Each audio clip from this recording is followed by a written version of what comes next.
is Diana Rodriguez. I'm the VP of Programs and Strategy with Everyone On. I'm here today to present to you our Digital Inclusion Essentials training, which is essentially a robust introductory digital inclusion workshop for diverse organizations, including nonprofits, K-12 serving organizations, public housing agencies, and others, to introduce them to the digital divide, resources to learn more about the digital divide and digital equity, and how to take action. So throughout the course of this workshop, we are going to introduce participants to the scale and urgency of the digital divide in their community. We are going to share national and local digital inclusion resources.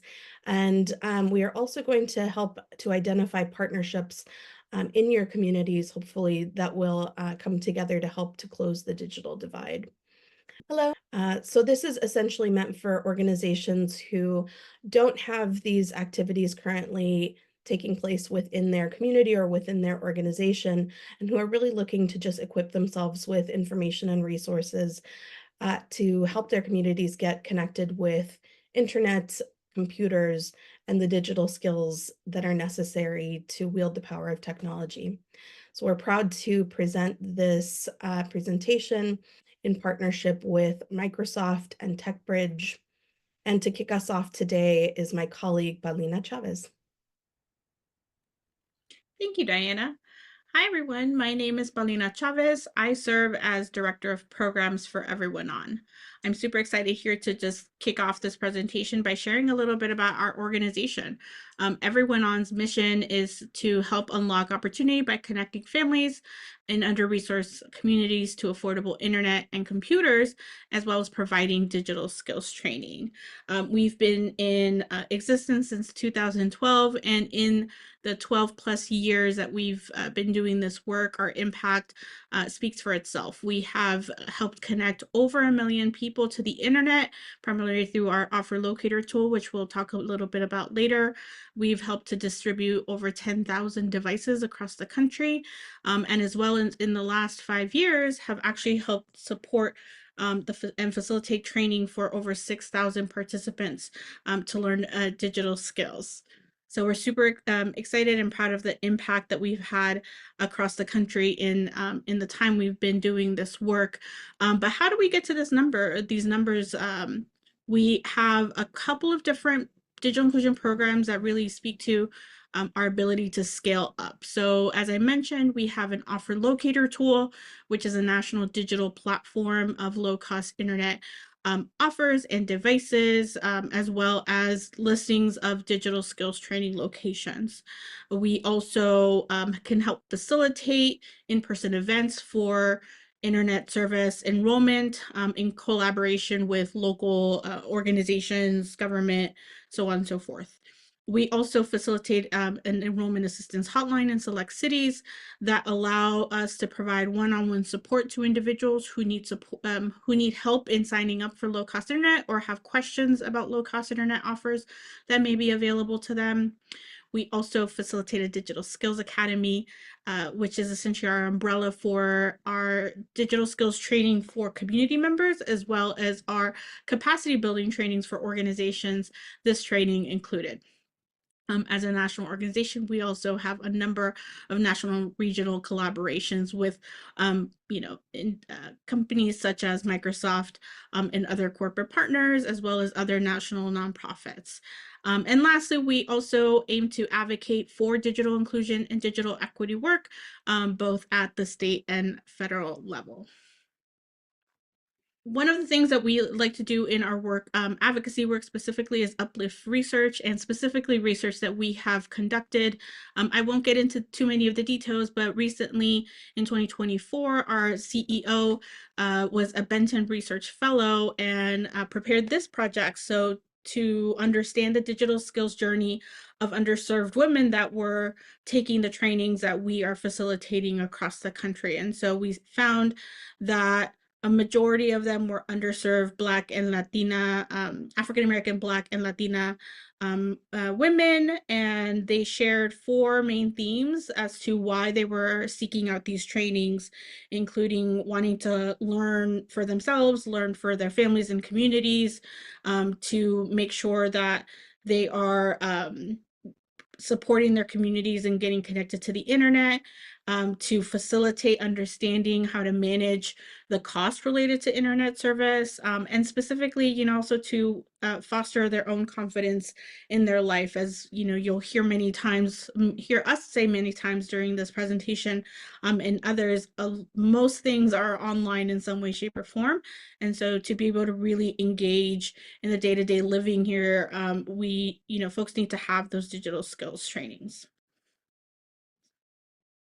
We also want to highlight that, at the beginning of the pandemic, or what is now the pandemic, we had been planning on understanding what low to middle income households, which we were defining as earning $50,000 annually or less, how they were engaging with internet service and whether or not they were adopting based on available offers. However, with the pandemic coming out, we decided to shift focus and really understand what was happening during that time for these households. And so we have linked all of our reports, and we highly encourage you to take the time to go through and read. They're not super long, but we were able to gain a treasure trove of data, including this major finding highlighted here that over 7 million households during our survey respondents were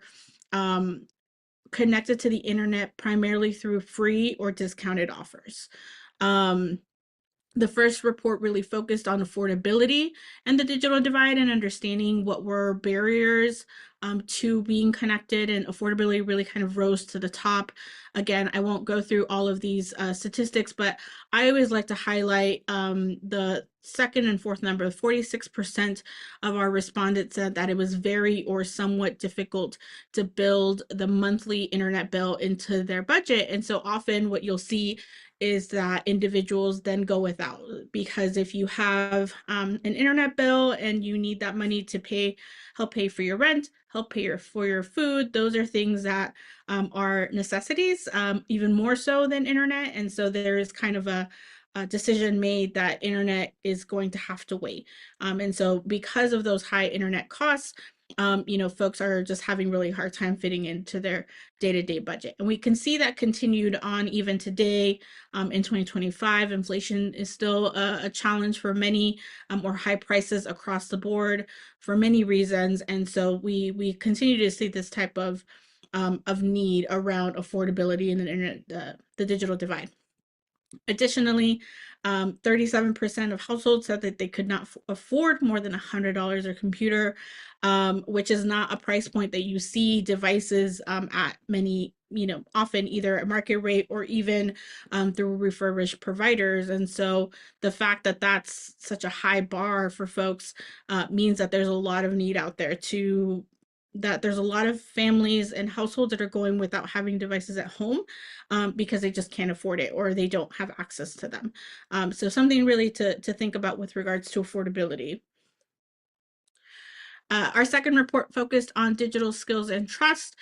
Specifically wanted to highlight that again, this survey was given out during the pandemic, and what always strikes me is this 55% statistics that 55% of our respondents were not confident in their ability to find or access government services, which really speaks to the need for digital skills. As many of you know, government websites are often often very text heavy, have a lot of information for all sorts of different services that government provides. And so if you think back to during the pandemic, there was a lot of information on public health notices, emergencies, vaccinations, testing that was all on government websites, and it was generally very difficult for folks to find. And many, even myself, it was difficult to find that information. And so when you don't have high levels of digital skills, it becomes a barrier to accessing critical resources during times like the pandemic. So our final report actually focused on looking ahead. So again, this was in 2020, 2021. And at that time, the Infrastructure Investment and Jobs Act had been signed.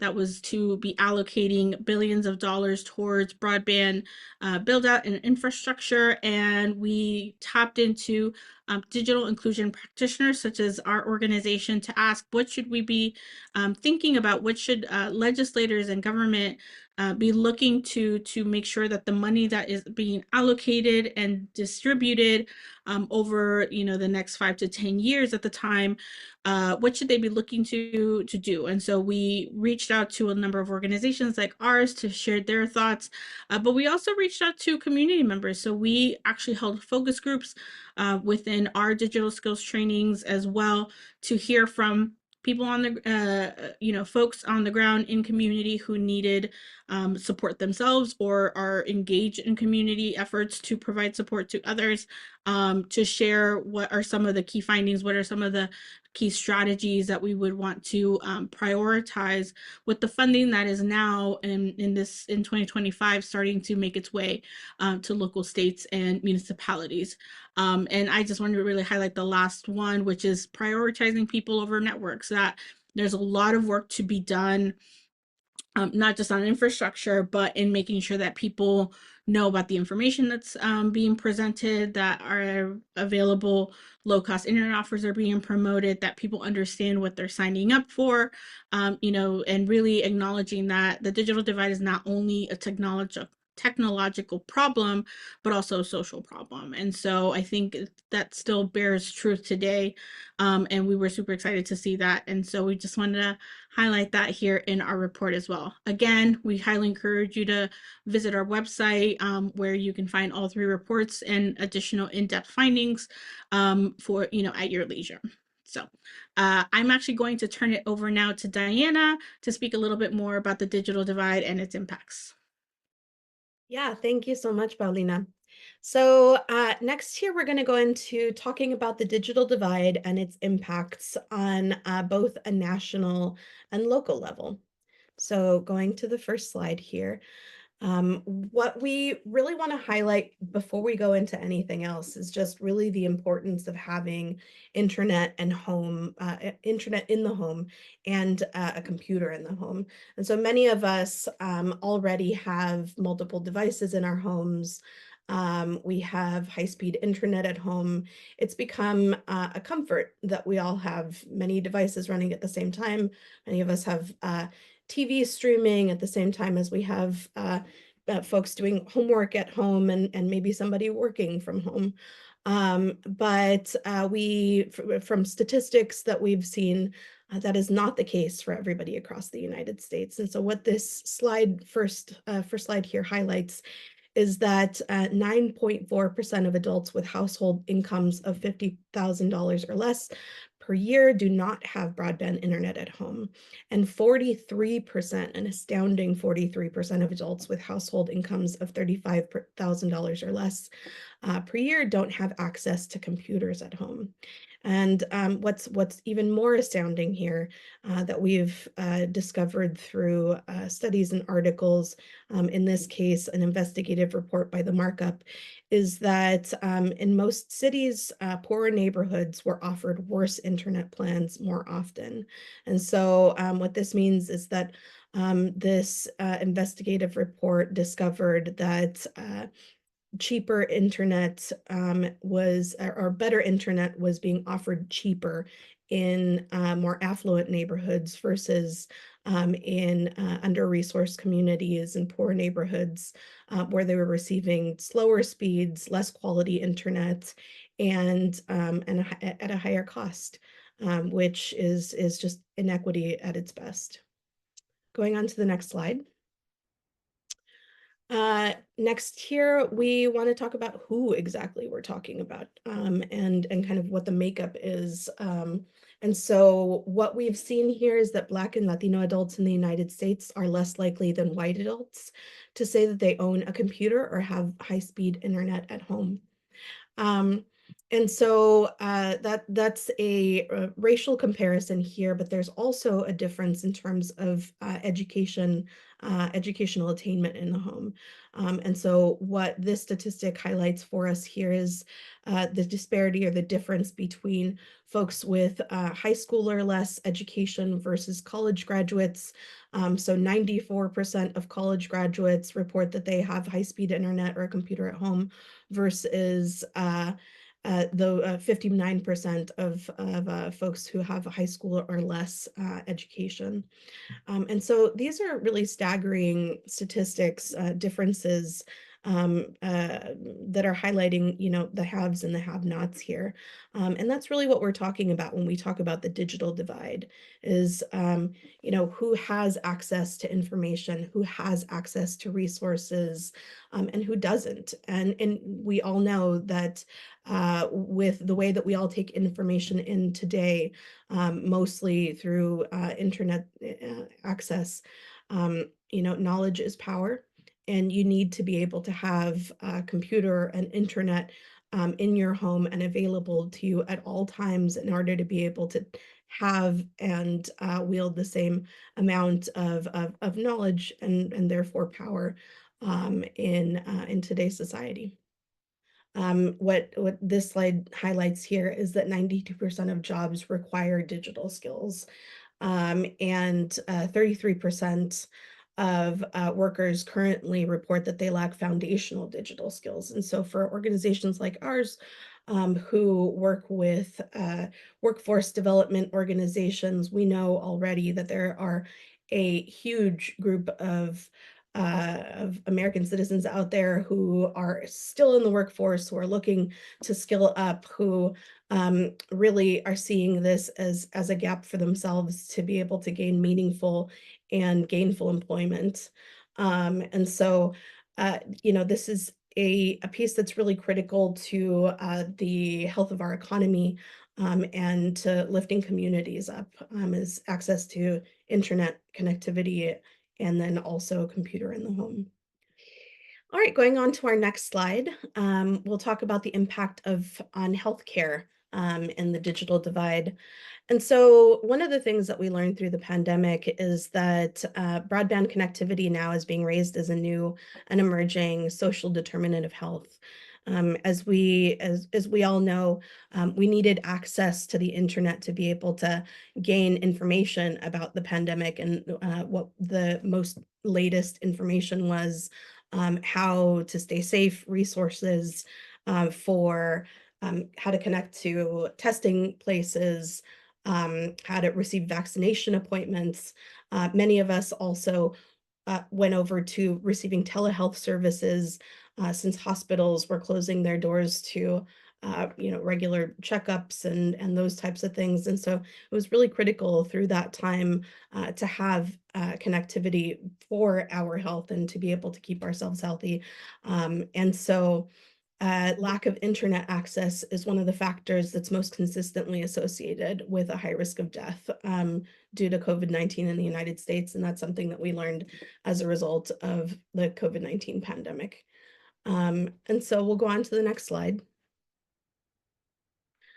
And we'll go into the digital divide and its impact on education. And so 27% of parents said that their children had to do schoolwork on a cell phone when schools were closed.